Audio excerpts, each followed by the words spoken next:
Hola, soy Álvaro Trujillo y en este vídeo vamos a hablar sobre la articulación de redes de trabajo.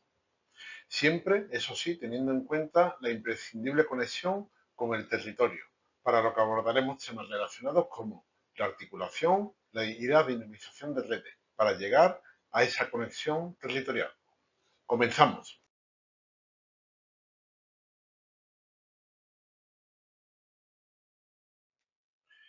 En este primer tema vamos a centrarnos en el cómo se inicia esa estructura de red de trabajo. Analizaremos las fases iniciales, desde esa chispa inicial que hace que todo nazca hasta la creación de una estructura de gobernanza mínima. Es un viaje que va desde lo individual hacia lo colectivo. Es algo que tiene que ver mucho con la economía social.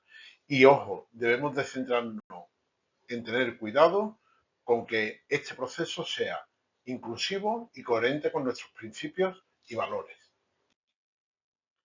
El primer paso, el primer punto para la creación de una red de trabajo es el para qué lo vamos a hacer. Siempre teniendo en cuenta esto que va en el ADN de nuestra economía social. El solas no podemos, pero juntas sí. Necesitamos entender para qué vamos a juntarnos, qué es lo que necesitamos conseguir, que somos conscientes de que solas no somos capaces de hacerlo, pero que si nos juntamos con otras personas, sí lo vamos a poder hacer. Necesitamos entender cuáles son esas necesidades, por diversas que sean, que vamos a querer cubrir, que vamos a querer satisfacer. Y nos tenemos que responder de manera colectiva a las preguntas de ¿qué queremos resolver? ¿Cuáles son esos problemas que nos afectan o con los que estamos sensibilizadas y queremos resolver? ¿Qué oportunidades queremos aprovechar colectivamente de las que nos podemos beneficiar en la comunidad?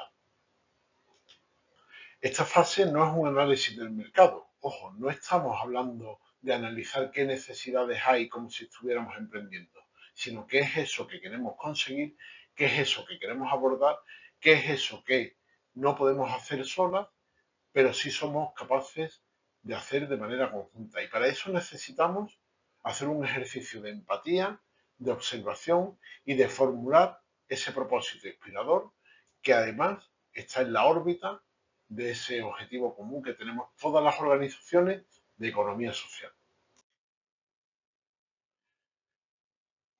Una vez que está esa pregunta resuelta de qué es lo que queremos resolver, qué es lo que vamos a cubrir, necesitamos encontrar cuál es ese propósito compartido por todas las organizaciones que forman el grupo promotor de esa red. A partir de conversaciones y de diálogos necesitamos evolucionar esa idea.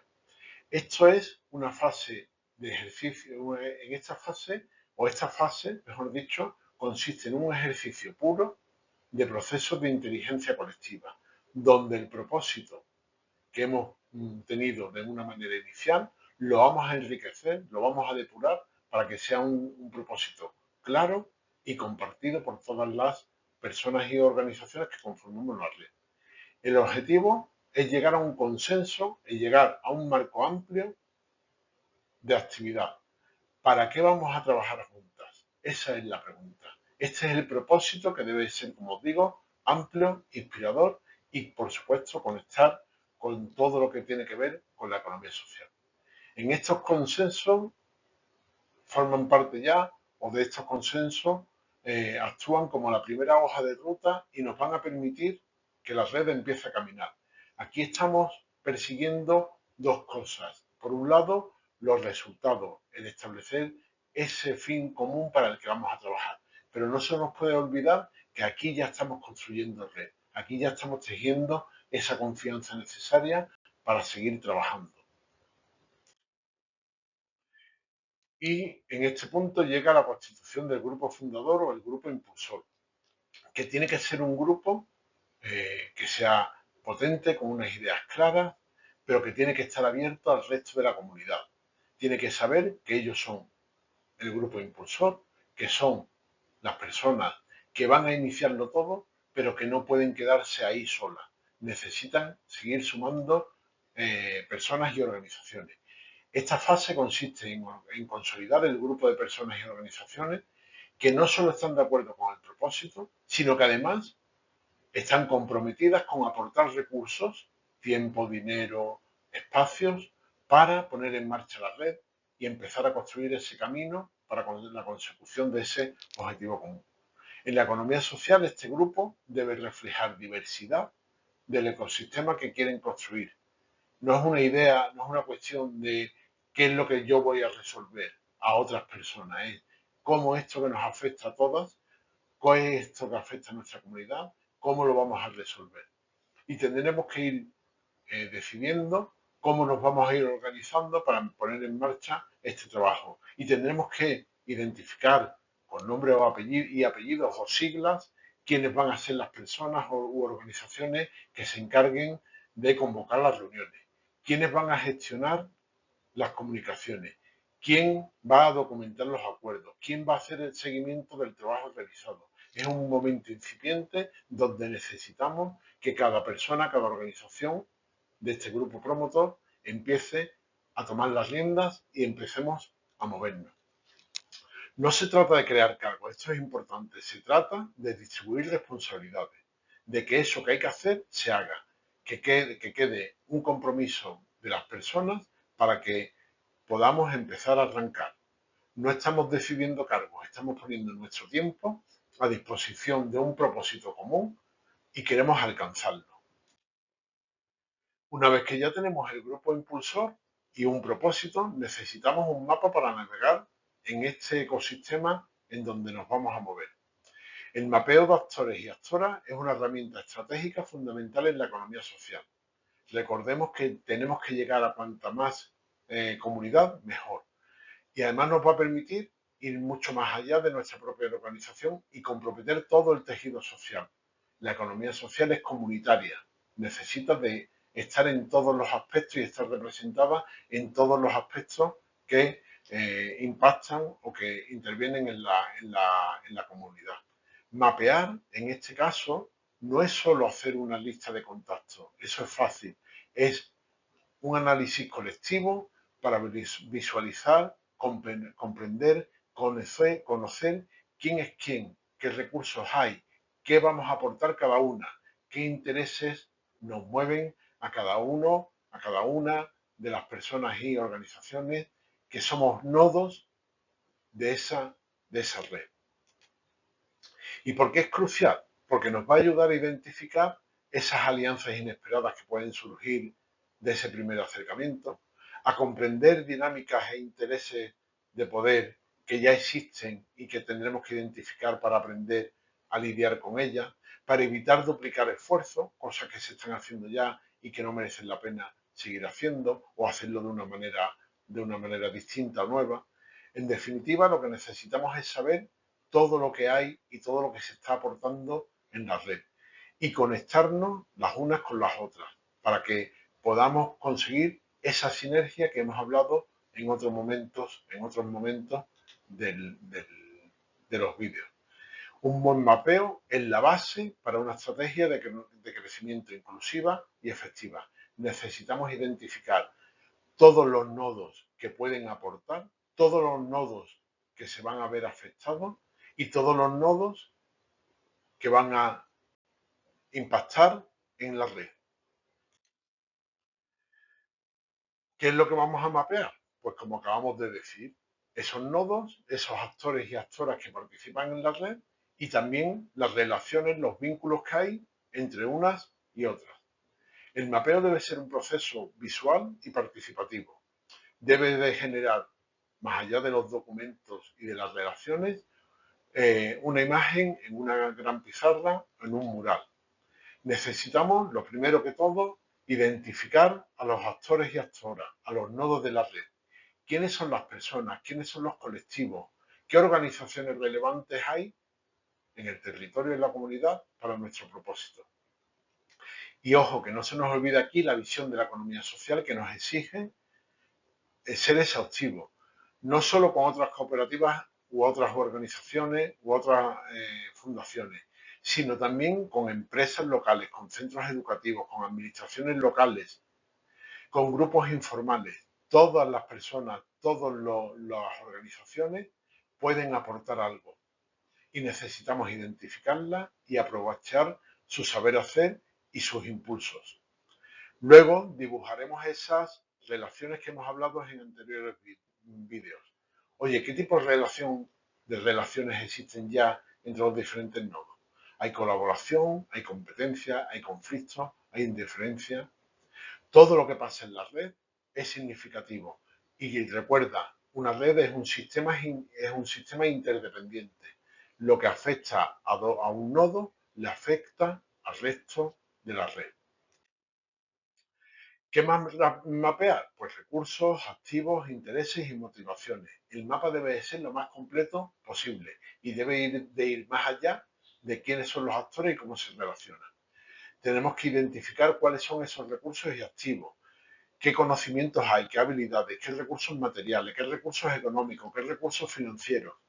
Estamos en la idea también de ser efectivos, de ser eficientes y de ser eficaces. Tenemos que conseguir las cosas poniendo en marcha los menores recursos posibles. Por eso es importante aprovechar todo lo que ya hay. Intereses y las motivaciones, qué es lo que nos mueve a cada uno de los actores y actoras de la red, a cada uno de los nodos, para participar. ¿Cuáles son esos intereses legítimos y compatibles con ese propósito común que tenemos a la hora de formar la red? Cuando somos capaces de comprender todo esto, nos permite alinear nuestra propuesta de valor, anticipar posibles conflictos y diseñar una red donde todos los miembros, todos los nodos, se sientan que ganan al participar. Esto es ganar, ganar. Es el principio clave para la sostenibilidad en la economía social. Y hay un principio de gobernanza que tiene que ser coherente y alineado con la economía social. No es un corsé y no estamos haciendo algo donde nos estamos repartiendo puestos o estamos diciendo quién va a mandar sobre qué. Y para esto nos podemos guiar sobre varios principios clave. El primero es el de la adaptabilidad. La estructura no es de piedra, y menos en una red. La estructura va a ir cambiando cada vez que van cambiando los nodos y las relaciones que hay entre los nodos. Debe poder evolucionar a medida que la red crece, aprende y enfrenta nuevos desafíos. El principio de subsidiariedad. Las decisiones deben ser tomadas en el nivel más cercano posible a la acción. Eso nos va a permitir tener más legitimidad y poder actuar de una manera que genere más impacto. Transparencia. Las reglas del juego deben de ser claras. Las finanzas y los procesos y las decisiones deben de ser claras, abiertas y conocidas por todos los miembros de la red. Debe de haber participación. Todos los miembros deben de sentir que tienen canales efectivos para poder influir en las decisiones que se están tomando y que todas les van a afectar. Vuelvo a hablar del principio de interdependencia. Por supuesto, coherencia con la forma de organizarnos y coherencia con esa manera de gobernar las organizaciones de la economía social. Tenemos que ser coherentes, las organizaciones, las redes, no somos lo que decimos, somos lo que hacemos.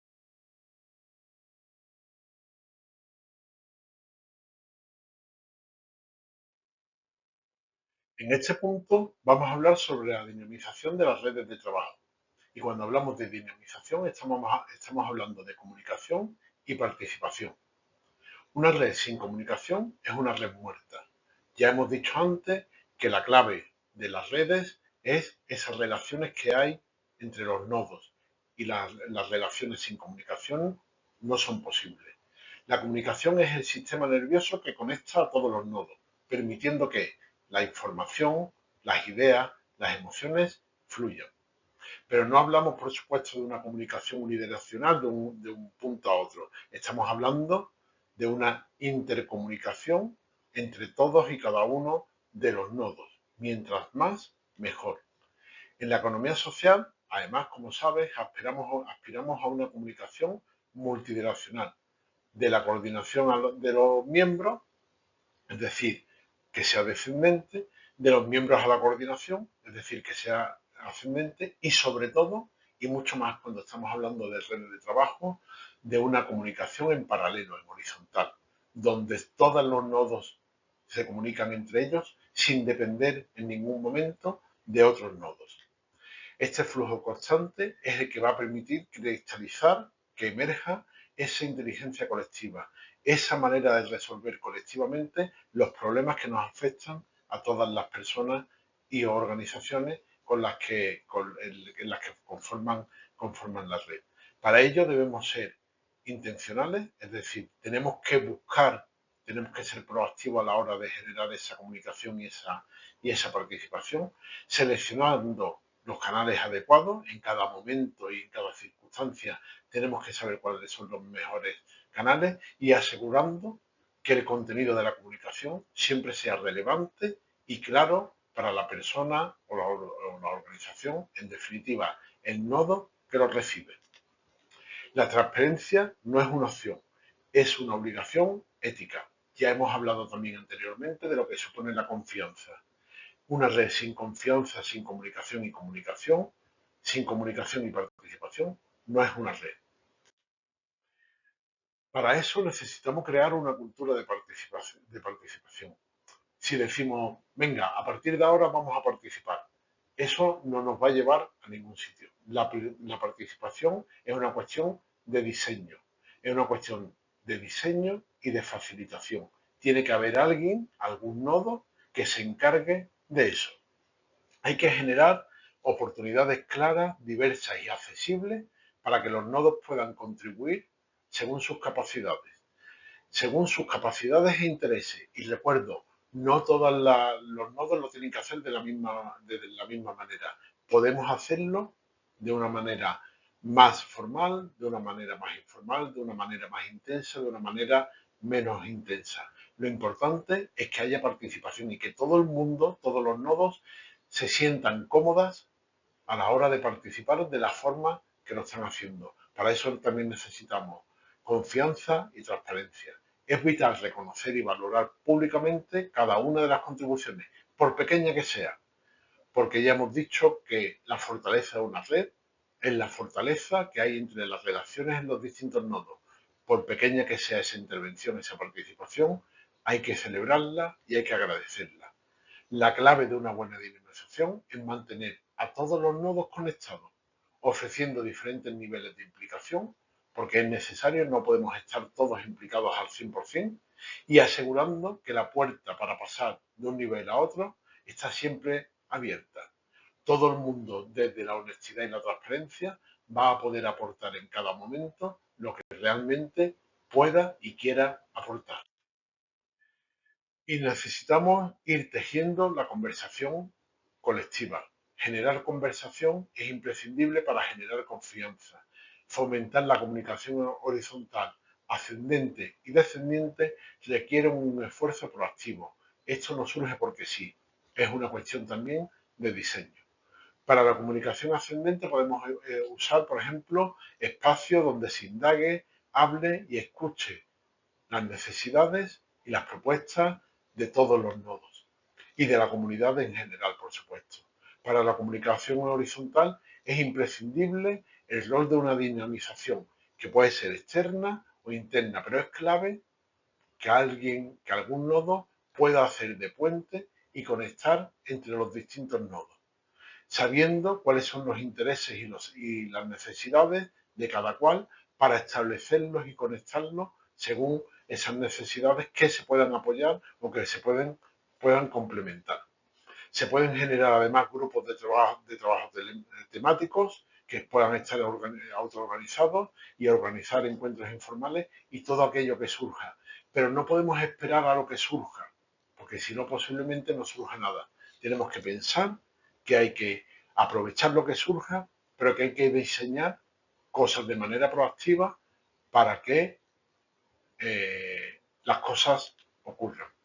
El objetivo es pasar de un modelo centralizado, como hemos visto anteriormente de red, a un modelo distribuido, donde todas y cada uno de los nodos que forman parte de la red se puedan comunicar y puedan participar de manera interdependiente y sin depender de otros nodos superiores o inferiores. Es útil también visualizar la red como una cebolla que tiene varias capas y en función de en qué estrato esté, en qué etapa está, tiene una forma de participar con una serie de responsabilidades diferentes y ojo, siempre hemos dicho que esa puerta, esa ventana de participar de una forma u otra, siempre debe estar desde la honestidad y la transparencia abierta para cualquier nodo. En el centro de esa cebolla, si nos lo imaginamos, en el centro está el núcleo impulsor, ese grupo que ha sido el iniciático, que ha identificado eso que quieren resolver y que se han puesto el propósito de que juntas lo pueden hacer. Se supone que en este punto estos nodos son los que más comprometidos están y son los que más tiempo dedican y energía dedican en un principio.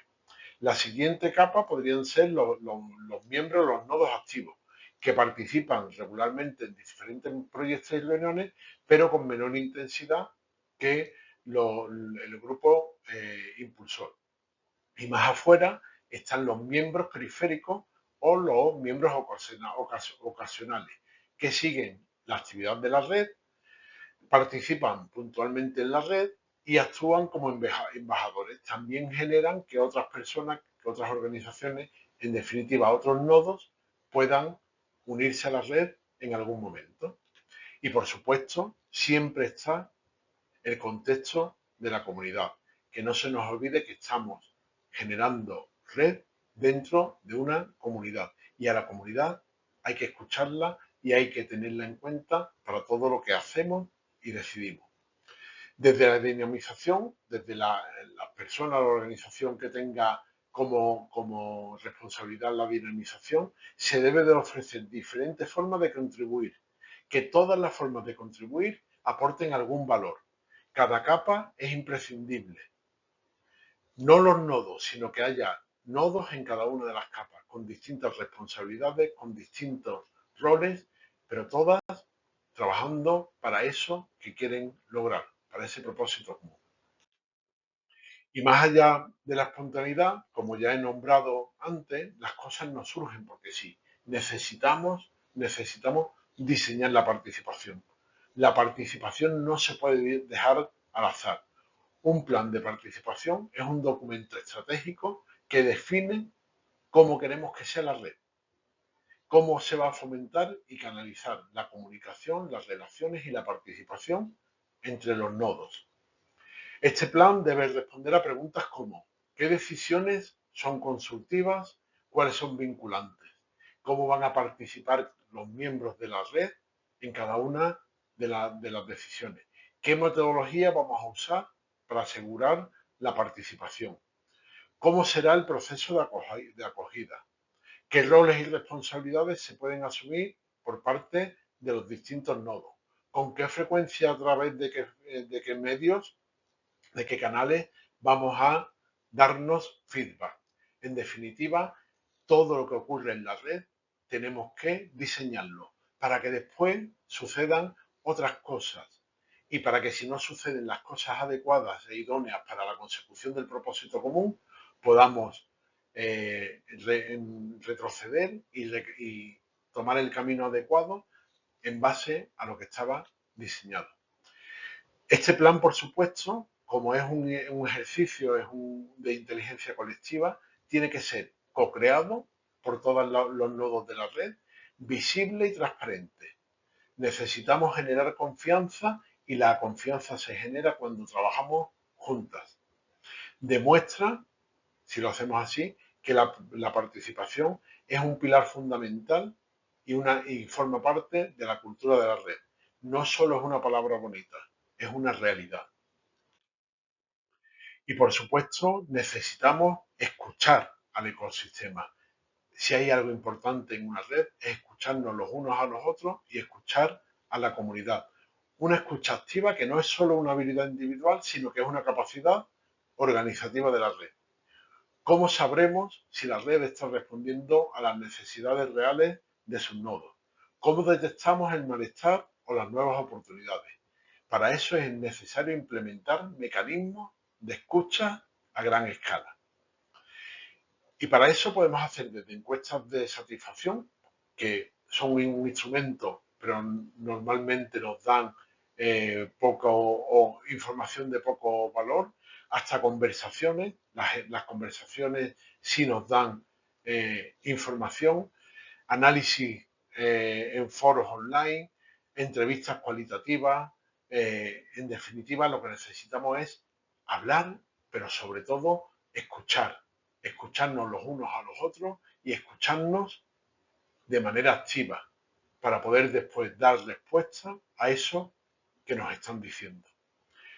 Y en este punto también juega un rol esencial el del nodo, la persona, la organización que lleva la dinamización, porque debe ser un oído central de la red, recogiendo, sistematizando y devolviendo al colectivo todo aquello que ha escuchado que pasa en la red, que le pasa a los nodos, para que la red pueda aprender y pueda dar respuestas.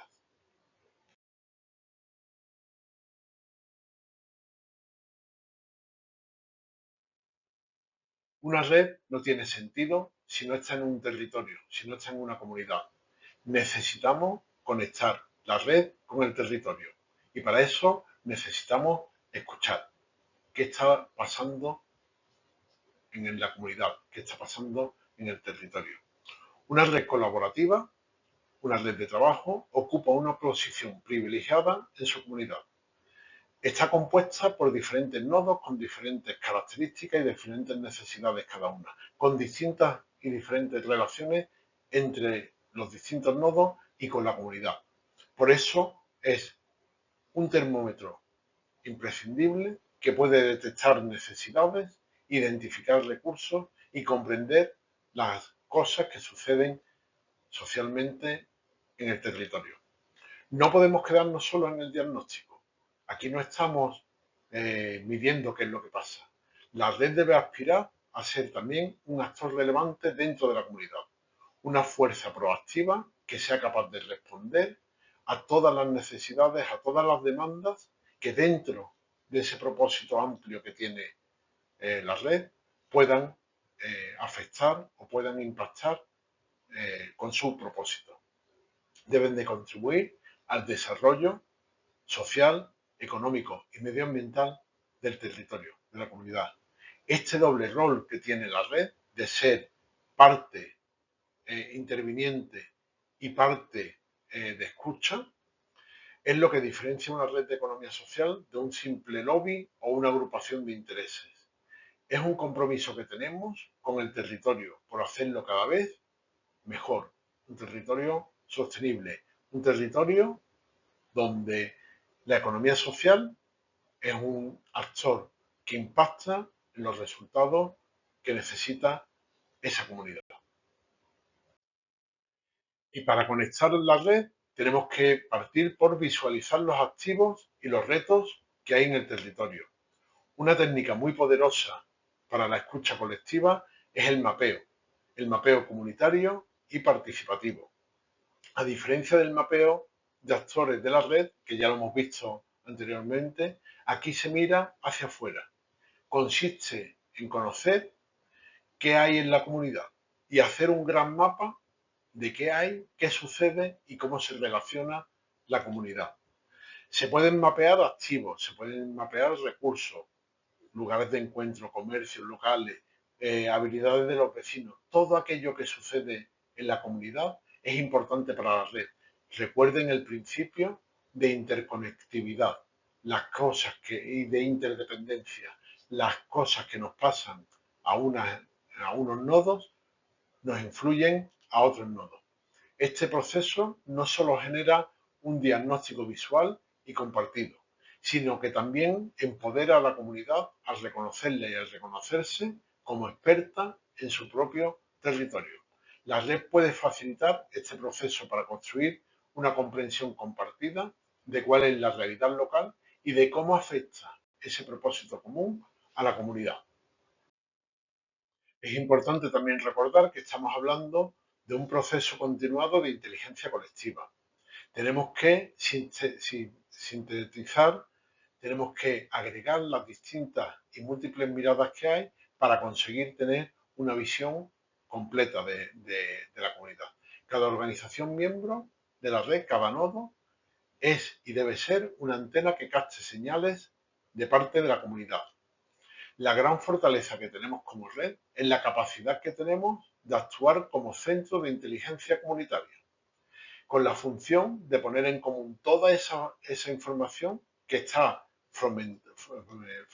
fragmentada, poderla agregar y analizarla de manera colectiva con distintos puntos de vista para construir un panorama mucho más completo, mucho más complejo, pero que es mucho más real que la interpretación de unos cuantos nodos.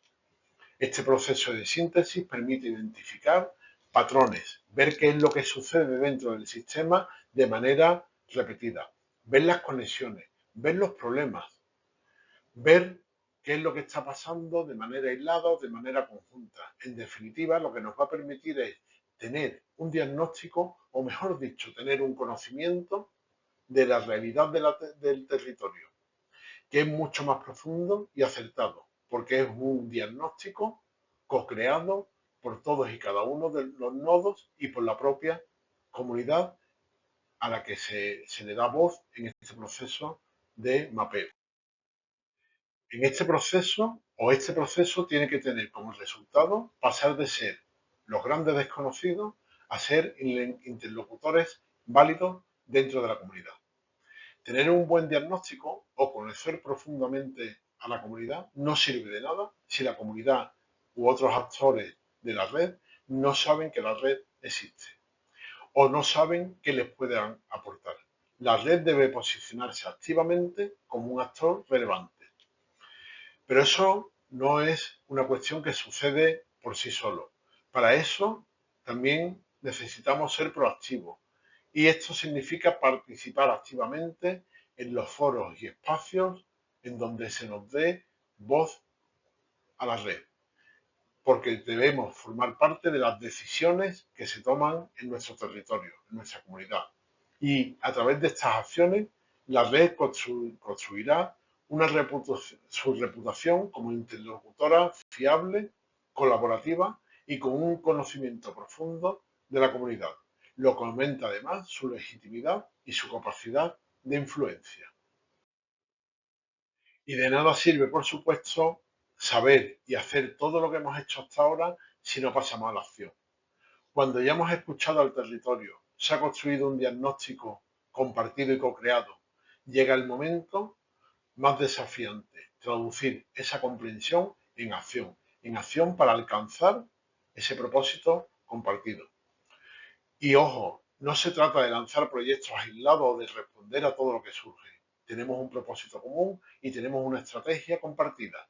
La acción estratégica implica priorizar y dónde poner el foco de la energía colectiva para maximizar el impacto.